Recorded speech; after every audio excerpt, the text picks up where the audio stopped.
Weekly contributor Soa has joined me in the studio. Good morning, Soa. Good morning, Seungyeon. All right, today we're going to take a closer look at what's been called a very sort of innovative way of testing for the COVID-19 in a very fast way, time-wise, but also helping to protect the prospective victims and also the health personnel as well conducting the testing. And this is, of course, I'm talking about a drive-through clinic.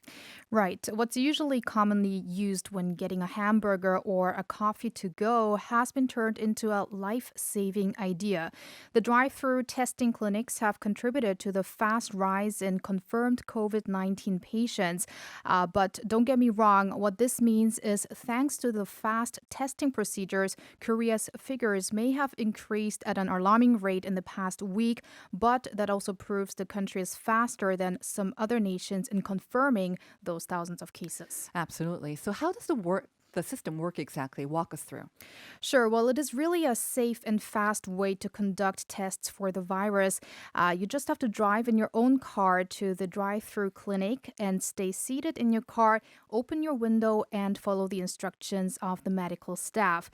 And the staff will be there in protective clothing and will ask you to fill out a chart for a medical examination and check your body temperature as well as respiratory systems.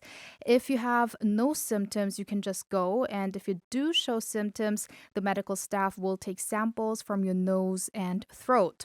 Now, the system was first introduced by some local governments such as Goyang in Gyeonggi Province, Incheon, and Sejong City. And now more such facilities have since been deployed across the country and including in the southeastern city of Daegu, the location worst hit by the crisis. As of Wednesday, 48 centers were operating across the country, and the government is expected to distribute a guideline to actually standardize these centers. Right. So just off the top of my head, I can think of some benefits, as I mentioned, the time benefits as well. But what are some of the other benefits as well? Yes, as you said, time is one of the biggest benefits there and convenience. And these drive-through centers really reduce chances of infection during the testing process.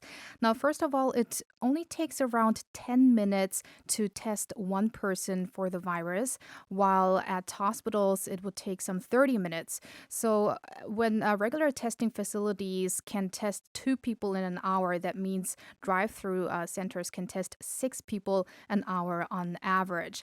And also compared to conventional facilities such as at hospitals, what's not needed in these drive-through centers is a negative room pressure facility that prevents cross-contamination from room to room, and no sanitization or ventilation facilities are needed. Also, just a minimum of 4 staff can operate one of those centers.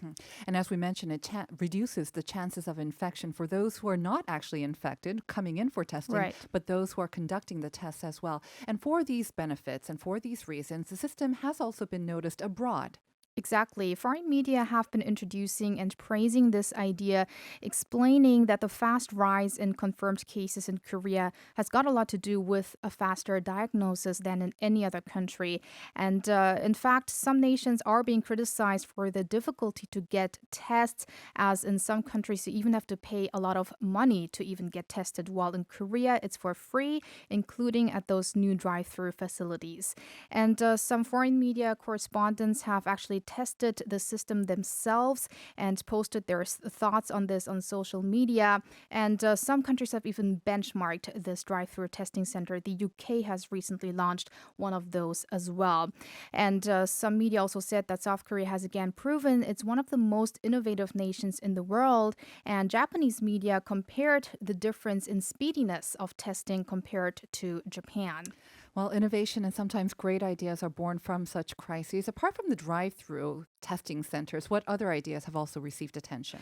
Well, some great ideas were created even by young students, like middle school teenagers that have made mobile applications that provide users with the latest updates on the virus, testing facilities, and notifications on whether they are in a safe location or not, and also a lot of specific products that are alternatives to masks tests have been great ideas as well. I'm sure we're going to continue to see them in the coming days and weeks as well. Thank you very much, Soa, for that informative thing about the drive-thru testing virus. Thank you.